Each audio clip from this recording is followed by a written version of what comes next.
Então, é o seguinte, cara, o Wagner, quando eu fui transferido para a Polícia Rodoviária, e eu fui criar, né, porque era o início da companhia de tático rodoviário nos batalhões rodoviários, né, você lembra?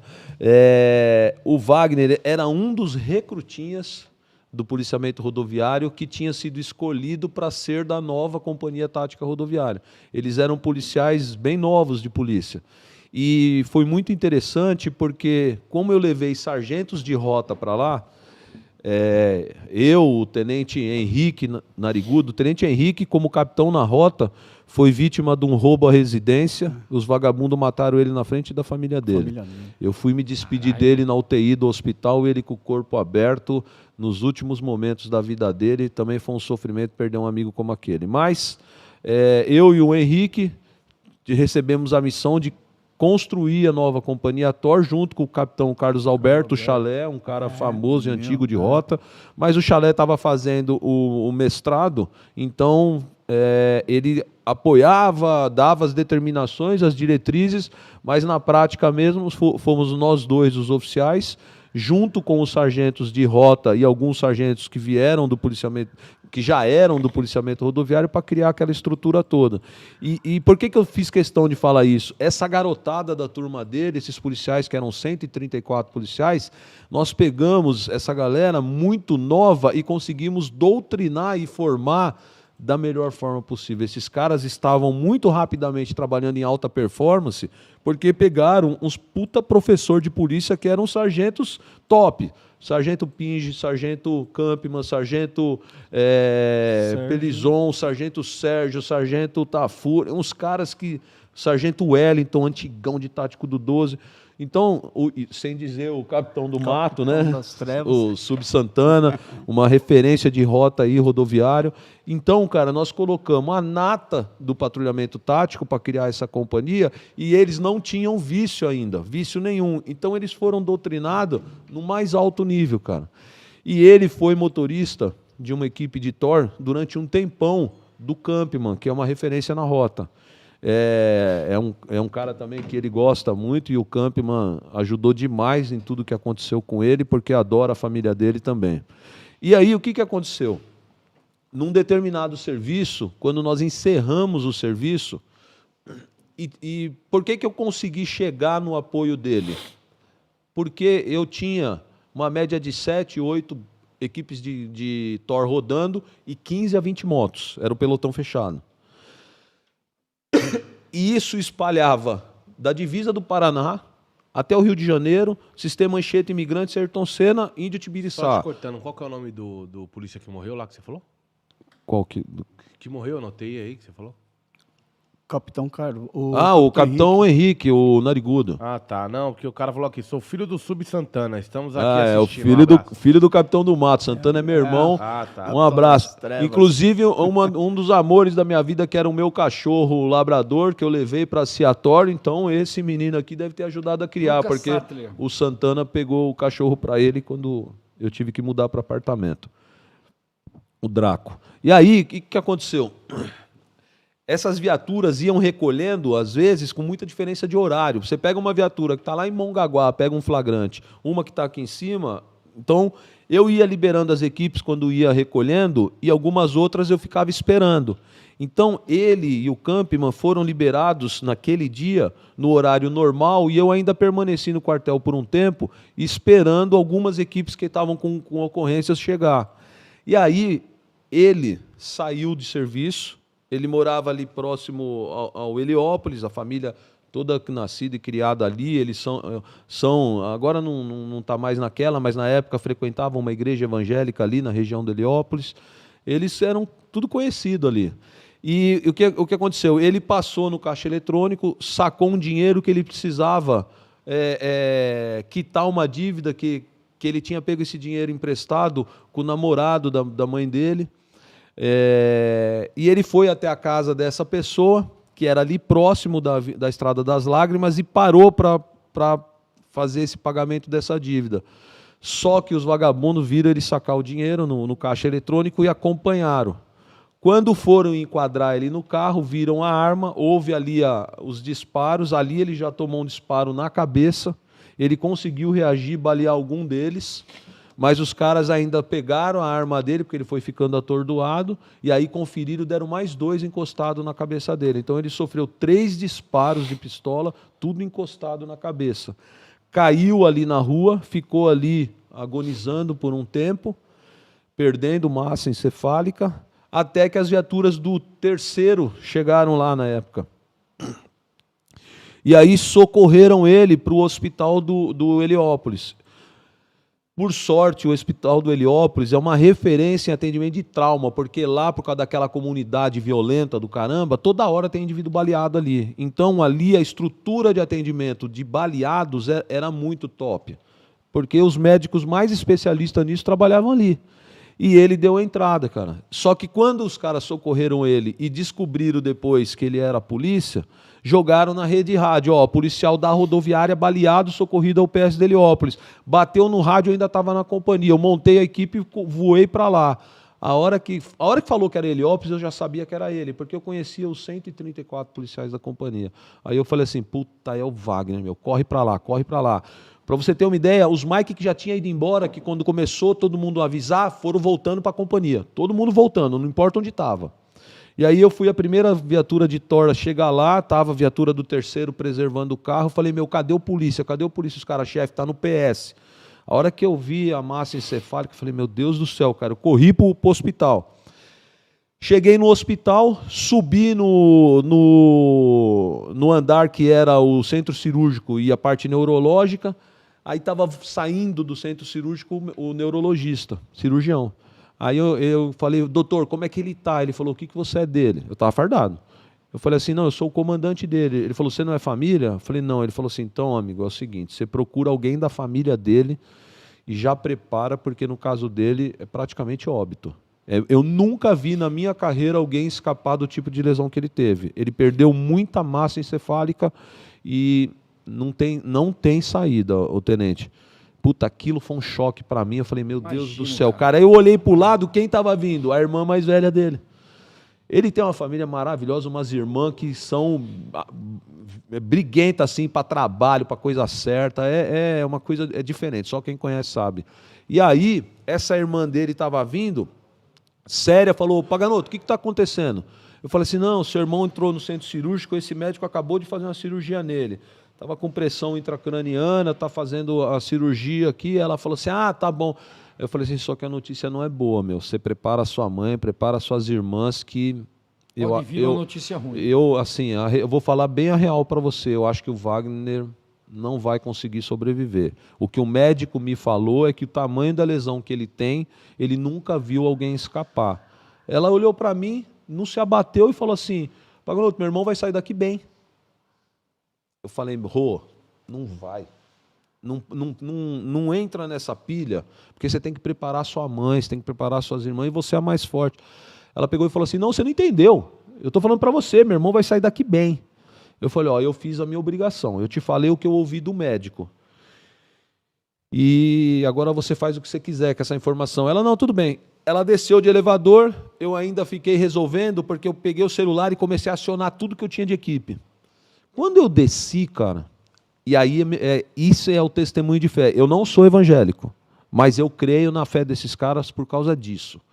Quando eu desci, quando eu cheguei na entrada do hospital, Castro, devia ter umas 30, 40 pessoas, homens e mulheres, tudo abraçado assim, ó, fazendo uma corrente e fazendo oração muito alto, cara. Eu nunca tinha visto isso. Aí eu olhei aquilo, eu tomei um susto, a mãe dele estava no meio, as irmãs... Falei, nossa, meu.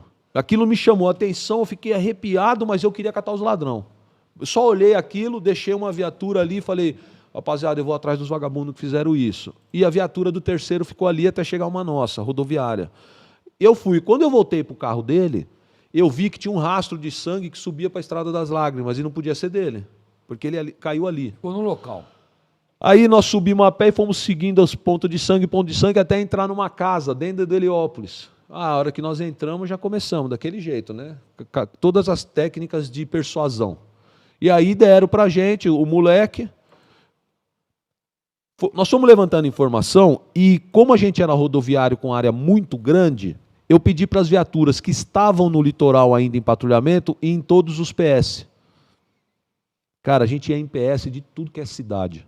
Ah, mas foi rápido, cara. Deu mais ou menos 1 hora e pouco que a gente estava começando a fazer as diligências, bateram para nós assim, ô chefe, deu entrada um moleque baleado no PS de Mongaguá. Eu falei, mano, Mongaguá tá longe. Ele falou, chefe, esse moleque não é daqui. Esse moleque é da Zona Sul. Por quê? Porque nós pegamos o rastro do carro dele, ele passou no pedágio, caramba. Esse moleque não é daqui, eles estão com Uno cinza aqui. Eu falei, tô descendo. Catei a viatura, eu, Bofão, a equipe tava bicho, né? Descemos, chegamos lá no PS, a chefe dos enfermeiros causando uma puta dificuldade para dar qualquer informação. Aí nós descobrimos, ela era a tia do moleque.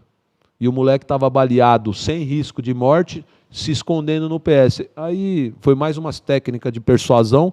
Boa. Arrancamos o moleque de dentro da sala pré-operatória. Falamos, na conversa, né? Não, na conversa. Foi convencimento. Convencimento. Tipo, vamos lá, vai. Isso, tá bom, eu vou. Isso. E aí, depois de muito convencimento, esse moleque deu mais 2. E foi diligência à madrugada, viramos o dia. Bom, no outro dia, por volta de meio-dia, a gente estava com os caras presos, já no DP de Mongaguá. Ainda faltava 2, e a quadrada dele, que eram os cabeças da quadrilha, e a gente não conseguiu pegar no dia. Só que, o que aconteceu? Pô, a gente já tinha virado 12 horas do dia anterior, passamos a madrugada, o outro dia, e todo mundo, ninguém foi embora, porque todo mundo gostava muito dele. E aí, o que aconteceu? Depois que essa ocorrência foi finalizando, cara, eu voltei lá no PS para ver a família dele. Onde eles estavam? No hospital. Na roda fazendo oração. Caralho. Cara, aquilo, eu falei, meu, eles acreditam mesmo, cara. Eles acreditam. Fui para minha casa dormir. Porque eu falei, cara, eu vou cair aqui, eu preciso dormir. Fomos para casa dormir, beleza. Nós ainda fizemos muita diligência porque a gente queria 2. 2, a arma dele e os outros 2. Bom, isso foi passando e aí vem a parte dele. Depois de uns... Eu deixava policial todos os dias, 24 horas, cuidando dele no PS. Porque a quantidade de vagabundo que vai frequentar aquele louco, PS é uma coisa enorme. Então a gente tinha medo. E a gente tentava querer fazer ele para o HM, os médicos falavam assim, ó, se eu encostar nele, ele morre. Ele não pode... Assim, ele tem que estar aqui num nível de acompanhamento, não de 100%, de 1000%. Ele está tão estável, que se a gente olhar para ele, ele falece. Então não tem como transferir ele daqui. E a gente mantendo 24 horas polícia lá, cuidando dele, a família na oração e tal. Bom, agora eu vou resumir umas partes. Passaram, sei lá, uns 30 dias... Eu voltei lá, porque qual era a informação que eu tinha na cabeça? Ele morreu no primeiro dia. Eu fui lá e encontrei o neuro. Aí eu encontrei o neuro. Na sua cabeça ele estava vegetando. Eu falei assim, mano, por que ele não morreu até agora, se o médico falou que ele ia morrer em horas? Aí deu uns 30 dias, eu fui lá no hospital para fazer uma visita para ele, ver o que eles estavam precisando da família e tal. Aí eu encontrei esse neuro. Aí eu falei, doutor, como assim, meu? Já faz 30 dias que ele está aqui. Ele falou assim, tenente, está vindo uma equipe da Alemanha, uma equipe do Canadá, nós aqui no Brasil, a gente não entende. O que ele perdeu de massa encefálica, não tem como ele estar escapando disso, por isso que ele é um milagre. Aí eu falei, nossa, meu, que foda, né? Que luta, que vontade de viver. Aí, beleza. Ele ficou ainda mais acho que meses, eu não tenho exatamente na minha cabeça período, mas eu lembro de eu voltar um dia para fazer uma visita a ele lá ainda no Heliópolis. Ele já tinha saído dessa área muito crítica e ele estava numa UTI que ela era meio uma UTI de muitos pacientes. Coletiva. Cara, e eu cheguei lá, tava a mãe dele e o pastor da igreja dele. E eu cheguei, eles estavam conversando de boa. Aí eu falei assim, pô, dei um beijo na mãe dele, falei com o pastor, falei, ô pastor, tudo bem? Eu nem sabia que ele era o pastor, ele que se identificou, ele falou, tenente, eu tenho uma vida lá dentro do Heliópolis. Se chegar alguma informação dos outros 2 que estão com a arma dele, o senhor pode ter certeza que a comunidade vai me passar, porque nem a comunidade aceita o que fizeram com esse menino. Eu falei, não, nós estamos na busca também, tem muita gente apoiando. Falei, agora eu queria visitá-lo. O pastor virou para mim e falou assim, tenente, não entra aí não. vai embora, vai trabalhar. Eu falei, porra, mas tá desse jeito. Ele falou, não entra que o senhor não vai gostar. Eu falei, não, vou entrar. Cara, quando eu entrei, que ele tava amarrado com os braços, com as pernas, a cabeça dele, mano, era do tamanho disso aqui, assim. Toda enfaixada e muito sangue, muito sangue. Cara, eu olhei aquilo e falei, puta que pariu, isso aqui é o Wagner? Falei, nossa, cara. Tava tipo assim. Não, isso aí tá 10 vezes melhor. Mesmo Se fudeu, indisciplinado, sem fazer barba, que é um indisciplinado, né? Na minha história de polícia, Castrão, tem um tenente, um coronel que hoje é famoso. Quando ele era tenente, ele estava preso na academia. O pai dele, coronel, foi visitá-lo. Quando ele entrou na academia, o filho foi lá, oi, pai. Ele falou, vai fazer barba. Eu não venho mais te visitar sem fazer barba. O pai, coronel. Caxias da porra, mano. Nossa, o pai dele, velho, você não tem noção, ele comandou a academia. Caxiagem do caralho. Aí a hora que eu vi aquilo, eu falei, meu Deus do céu, cara, que sofrimento, saí. Falei, e aí, dona Maria, a senhora tá bem? Ela falou assim, você viu como ele tá? Eu falei, vi. Ela falou assim, ele vai sair dessa. Eu falei, porra, dona Maria, olha, eu não conheço gente com essa força que vocês têm, viu? Ela falou assim, meu filho vai sair dessa. Um dia eu cheguei lá no Vergueiro, a mãe dele estava chorando. Eu falei, ô, dona Maria, o que foi? Ela falou assim, porra, eu tenho que assinar aqui uma autorização para fazer raspagem no cérebro dele. Eu falei, como assim raspagem? Ela falou assim, não, agora está infeccionando o que sobrou. E eles precisam tirar a parte necrosada, ela falou assim, olha o que eu tenho que assinar. Aí estava escrito lá que ele tinha possibilidade de ficar vegetativo ou falecer na cirurgia. Eu falei, ô, dona Maria, agora eu não estou entendendo mais nada. Ela falou, por quê? E chorando, de soluçar. Eu falei assim, todo lugar que eu entrei, que eu achava que ele estava morto, a senhora estava bem falando que tinha fé. A senhora perdeu a fé?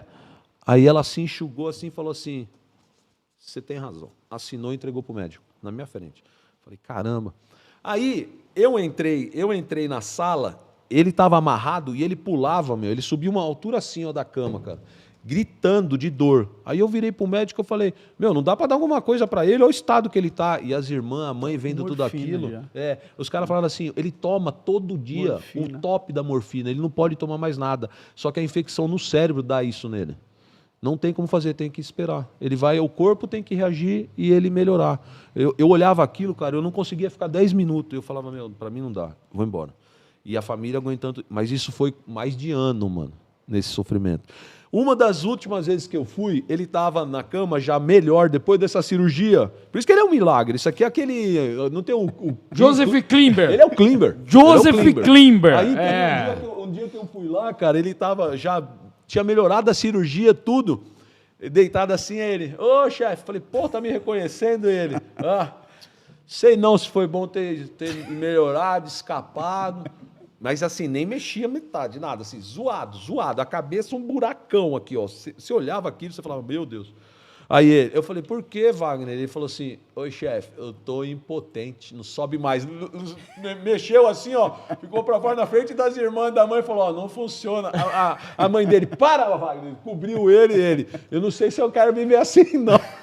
Porra, a preocupação era... Esse maligno ainda tinha bom humor, cara, com esse sofrimento todo, cara. E aí, ele foi melhorando aos pouquinhos e teve alta. Teve alta, foi morar no apartamento dele.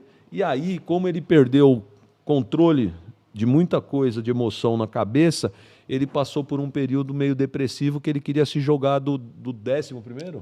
7º andar. 17º andar, olha só, é mais alto ainda. Aí eu tinha que colocar, sabe o que eu fazia? Eu pegava a polícia da minha equipe, pedia para ficar com ele. 24 horas. Lembra? E eu colocava no relatório como se estivesse comigo na viatura. E ficava com ele. Para ele não pular. Bom, e ele foi melhorando. Foi melhorando. Esse infernal, o que ele fez? A hora que ele conseguiu ficar em pé, fisioterapia e ter um pouco de controle, ele foi querer se apresentar na PM para trabalhar. Aí os médicos chegaram para ele e falaram assim, Wagner, você tem que aposentar por invalidez, você não tem mais condição. Ele, não, eu vou entrar com a ação, eu quero continuar trabalhando. Ele voltou para o 1º Batalhão, com pressão judicial na polícia. Ele trabalhava com um buraco aqui, ó, sem a caixa, e ele punha o bibico para tampar, e trabalhava no P5. E eu um dia saí lá da Zona Sul, que eu já tinha sido chutado lá da rodoviária, eu voltei lá para visitá-lo, ele falou assim, ô chefe, eu vou passar no Barro Branco. Você é oficial. Lembra? Hoje ele vai estar como tenente-coronel, recruta ela.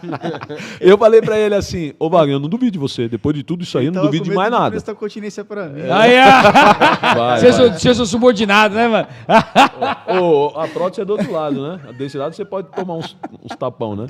Aí, mano, eu falei, eu não duvido de nada, cara, mas você não quer aposentar, ficar em casa, receber seu salário?